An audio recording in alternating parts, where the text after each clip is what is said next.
আচ্ছা, কখনো কি ভেবে দেখেছ আমাদের ফোনে চার্জ দেওয়ার সময় কেন বলা হয় 5 ভোল্টের চার্জার লাগবে, আবার কেন বলা হয় কারেন্ট চলে গেলে শক লাগে না?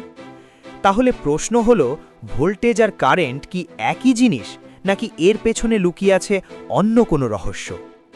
মূল কথা, সহজভাবে বলতে, ইলেকট্রিসিটির জগতে ভোল্টেজ হলো সেই চাপ বা ধাক্কা, আর কারেন্ট হলো সেই শক্তির প্রবাহ।